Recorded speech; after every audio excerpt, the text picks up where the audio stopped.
Ang Diyos ay papurihan, siya'y ating palakpakan.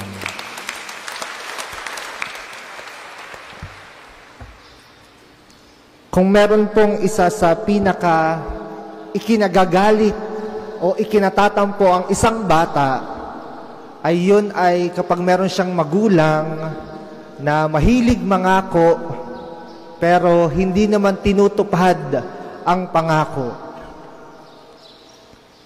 Kapag lagi siyang sasabihan na, anak, yaan mo sa isang araw, ipapasyal kita. Dumating na ang isang araw, 2 araw, lumipas ng linggo, buwan, hindi pa rin siya na ipapasyal. Sigurado ang bata, maktol na maktol. Bakit? Kasi nakatanggap ng pangako, pero hindi naman natupad. Nakakaiyamot naman po talaga kapag merong taong mangangako sa iyo tapos hindi naman tutuparin. O kahit yung taong nagbibitaw lamang ng salita tapos hindi naman pinanindigan yung kanyang sinabi. Nakakaiyamot, nakakagalit, nakakalungkot kasi ikaw ay umasa. Tapos ang taong ito, paasa lang pala.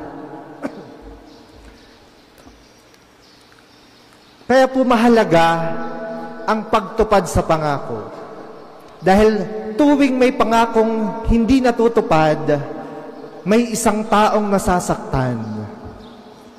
Tuwing may salitang hindi na panindigan, may isang taong namimighati dahil siya ay umasa. Kaya po, kung merong isang bagay na pinahalagahan ng Diyos, yun ay katapatan sa kanyang salita. At siya, ang Diyos, tuwang-tuwa kapag ang isang tao naging tapat din sa Kanya at sa Kanyang mga sinasabi sa Diyos. Ang kwento po ng ating mabuting balita ngayon ay tungkol sa 2 partidong tapat sa kanilang salita. Ang katapatan ng Diyos at ang katapatan ni Maria. Tapat ang Diyos na nangako na ililigtas niya ang tao. Tapat ang Diyos na nagsabing ipanganganak ang kanyang anak para mayaalay ang kanyang buhay para sa mga taong minsang nagtaksil sa kanya. At si Maria, gayon din, tapat sa kanyang oo na binitawan sa Diyos. Kung siguro hindi tinupad ng Diyos ang kanyang pangako, hindi siguro tayo naligtas. Kung hindi tinupad ni Maria ang kanyang oo, o hindi niya pinanindigan ang salitang kanyang binitawan sa Diyos, siguro kapahamakan ang ating mararanasan. Ganun pala po ang nangyayari sa pagtupad o hindi pagtupad sa pangako. Kapag ang pangako'y tinupad, magandang bagay ang iyong masasaksihan, kaligtasan. Pero kapag ito'y hindi mo tinupad, kapahamakan ang iyong mababanaagan.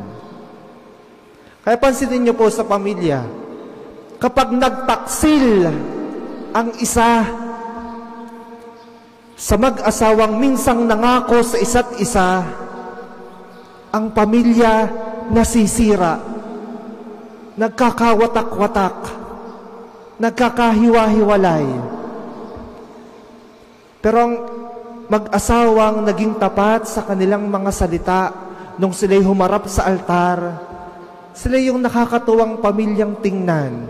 Hindi man perpekto, oo, pero nananatiling buo, nananatiling sama-sama, nananatiling magkakaramay sa gitna ng hirap na pinagdaraanan.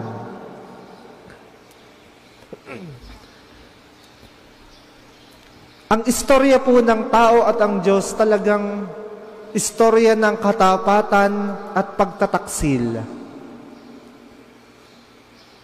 Simula pa ng punong una, ang Diyos tapat na sa kanyang salita. Pero ang tao paulit-ulit na nagtataksil. Paulit-ulit na nagbibitaw ng salita, hindi naman kayang panindigan.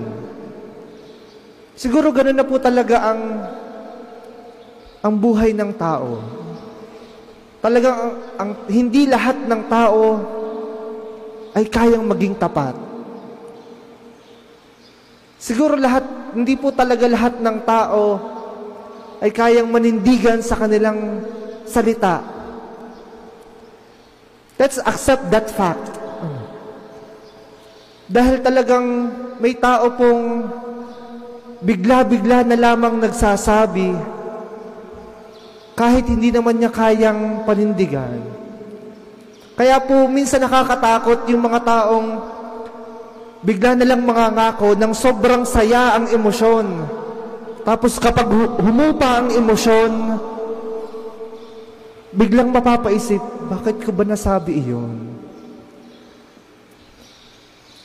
So be careful on the words you are saying, especially when your emotions are very high. Kapag napakataas ng emosyon, wag munang aaksyon. Wag munang magbibitaw ng salita. Kasi ang emosyon, paiba-iba yan. Kaya ang iyong bibitawang salita, pwede ring magpaiba-iba. Kapag napakataas ng anumang emosyon, galit, saya, lungkot, wag munang magsasalita.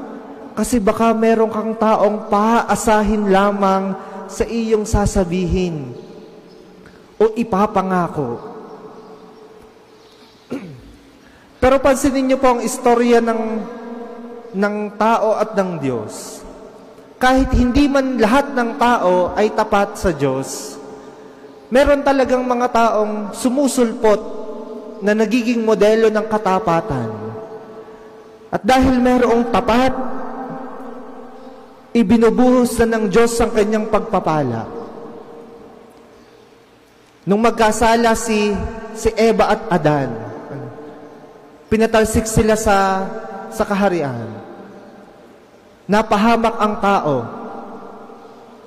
Nagkasala sila, nalugmok sa kasalanan. Pero maya-maya sumulpot si Noah. Naging daan para maligtas ang ilang tao, para siya makabuo ng bagong lahi. Naging tapat ang mga taong ito, pero maya-maya nagkasala na naman. Pero sumulpot si Abraham para muli maipakita na kaya naman ng tao maging tapat. At muling pinagpala ng Diyos ang tao dahil sa katapatan ni Abraham. Pero maya-maya, nakalimot na naman ang tao at nagkasala. Pero sumulpot ang mga propeta. Muling nagpakita ng katapatan sa Diyos. Pero nalugmok sa kasalanan, kalaunan. Pero hindi tumitigil ang Diyos sa kanyang katapatan, nagpadala pa rin ng taong naging modelo ng iba, ang mga hari. Ang isa doon, si Haring David. At yun po ang istorya niya sa unang pagbasa. Nung naging tapat si Haring David, kita niyo siya'y pinagpala. Lahat ng kaaway niya, kanyang natalo. At ang kayamanan ng mga ito, napunta sa kanya. Siya'y tumira sa kaharian. Punong-puno siya ng pagpapala. Bakit? Dahil siya ay naging tapat. Every time a person becomes faithful, he will bless in full. Kaya nga po ang tawag natin kay Maria ay napupuno ng grasya. Punong-puno ng grasya sapagkat siya'y tapat na tapat sa Panginoon. Siguro talaga pong ganun na ang istorya ng tao hanggang matapos ang daigdig. Magiging tapat, magtataksil, susulpot ang isang taong modelo ng katapatan para maligtas ang iba. At pansinin niyo po ang ating pamilya. kalimitan ng bawat pamilya, merong anak na suwail. Merong anak na ang tawag ay black sheep ng pamilya. Pero hanggat merong isang miyembro na nagsisikap na maging tapat, hanggat may isang miyembro na patuloy na umaasa sa kanilang pamilya, hanggat merong isang miyembro na nagpapakita ng pagmamahal, hanggat merong isang ina na naniniwala pa rin sa kanyang anak, o isang ama na tatanggap pa rin sa kanyang nagkasalang anak, ang pamilyang ito makakatikim ng kaligtasan. Bakit? Kasi hindi man lahat ng miyembro ay tapat. At least merong isa. May isang nagsisikap. May isang nagpupursigi. May isang naniniwala. May isang umaasa ng anak kong ito magbabago. Ng asawa kong ito magbabago. Na kami bilang pamilya mananatiling buo, mananatiling sama-sama.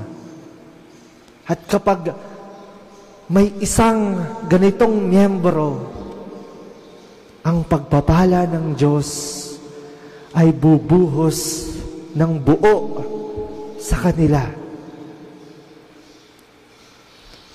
Dahil kung may isang katangi ang pinapahalagahan ang Diyos, yun ay katapatan. At kapag nabanaagan yun sa iyo ng Diyos, siguradong pagpapalain ka niya. Ganon din ang mga taong mahalaga sa iyo. Mga taong nakapaligid sa iyo. Mga taong minamahal mo. Ganun po ang ginawa ng Diyos kay Maria. Dahil tapat si Maria, pinagpala siya ng Diyos ng buong buo, ng punong-puno. Kaya naman, tayo na mga anak din ni Maria, tayo na mahalaga din kay Maria, tayo na minamahal ni Maria, pinagpala din ng Diyos. Tayo nakabahagi sa pagpapalang ibinuhos ng Diyos sa isang taong tapat, sa ating ina na si Maria. Kaya sana kahit sa dami po ng napapakinig nating istorya ng pagtataksil sa mga pamilya, sa iba't ibang klase ng relasyon, sa magkaibigan, sa magkakakumare, magkakapitbahay, wag nawa po tayong manghinawa na magsumikap, na manalig, at pagsikapang maging tapat.